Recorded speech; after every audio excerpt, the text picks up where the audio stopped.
To ask the Minister for Communications, Climate Action and Environment the process to review decisions to close rural post offices undertaken by An Post, the number of reviews and the number of successful reviews, respectively, which have been completed to date, and if he will make a statement on the matter. Is this not? Was there one in between there? Oh, the deputy's not here. I see. Sorry, beg your pardon. Okay. An Post is a commercial state body with its own board. Decisions relating to the post office network are an operational matter for An Post. In the face of serious declines in the volume of mail and post office businesses, An Post faced growing losses and has had to undertake a major restructuring of its business in order to continue to be able to provide their valuable services. In relation to post offices, it has agreed an exit arrangement where postmasters choose to retire. It has established a protocol which sets out how the company would facilitate the continued provision of post office service where this occurs. Its aim is to make as many post offices as possible viable. It takes account of minimum service levels as well as a range of other issues. I understand that An Post have also set up an appeals mechanism. In the case of 45 of 51 appeals, the independent reviewer upheld the decision of An Post. In 5 cases, An Post reconsidered their decision and re-advertised the contract, while in one case the postmaster withdrew their resignation. A key element of An Post's strategy is to develop new business lines. This includes parcel delivery, financial services, including personal loans, and more recently, it is considering options in relation to mortgages. It is also committed to extending its opening times. The Government is supporting An Post in the delivery of the 150 transformation programme. The Government provided a 30 million loan to An Post to support the renewal of the post office network and the continued fulfilment of the 5-day-per-week delivery service.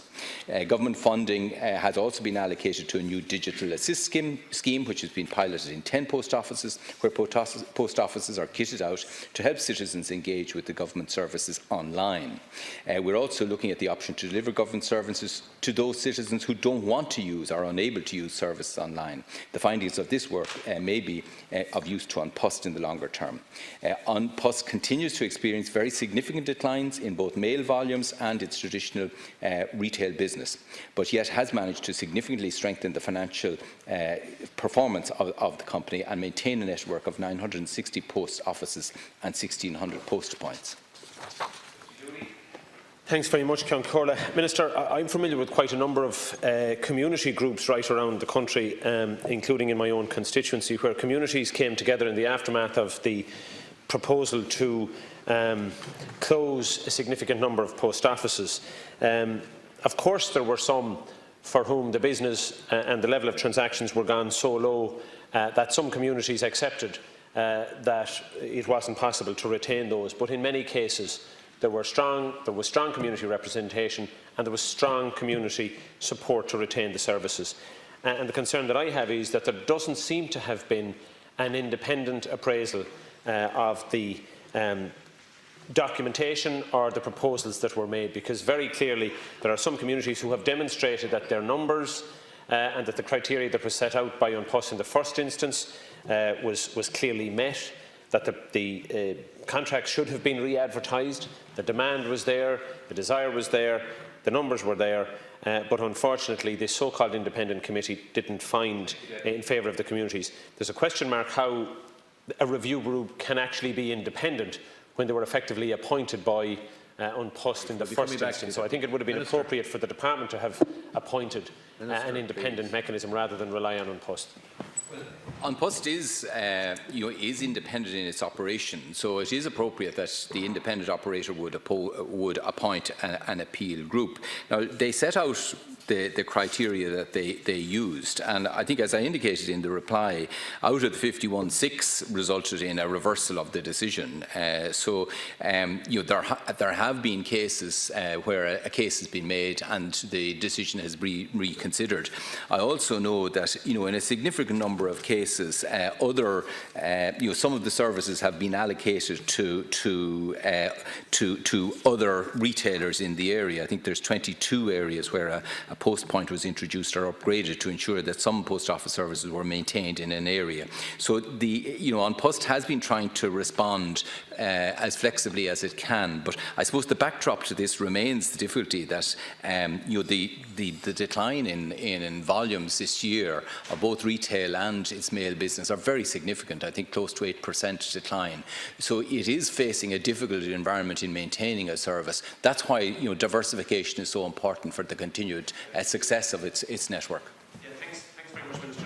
And I know there's been a lot of other matters in your brief that you've had to concentrate on in your short time in office, but when you get an opportunity to review some of the discussion and debate, and particularly the proposals that were made by Fianna Fáil, you'll recognise that there are people and communities who see the post office service as an essential service, and for whom the distance that they're now expected to travel to these other offices is way too far for the vulnerable people who the post offices serve. And whilst I accept and recognise that An Post has to look at viability, there's also a requirement, and in my view an encumbrance on the state, to provide a level of support through a public service obligation, if necessary, to support the provision of post office services in certain communities. And it's in that vein that I would have thought the government should have taken a more proactive role in trying to decipher those that were absolutely necessary from those that were nice to have.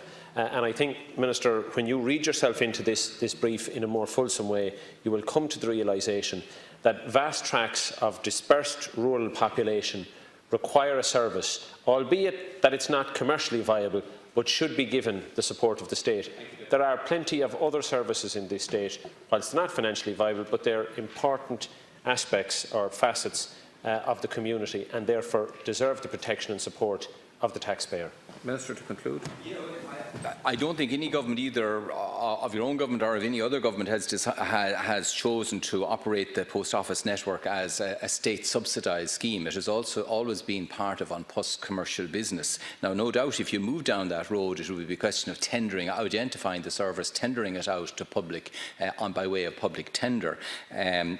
But I think, to be realistic, we have to make sure that a network that we sustain is actually servicing, and the fact that there's such a sharp decline in the activity, I think, made it inevitable that the size of the network was going to decline. Now, they have set minimum distances and so on in different areas to try to ensure that there is that cover.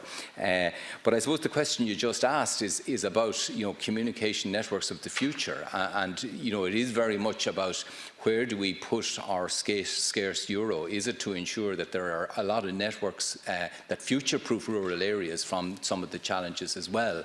So we're trying to strike a balance here, maintain an effective An Post network, but also look to future communications demands in rural areas. And I suppose the two questions are sort of two sides of that coin, trying to, as far as reasonable as possible, maintain the existing and also plan for the future. Now, question for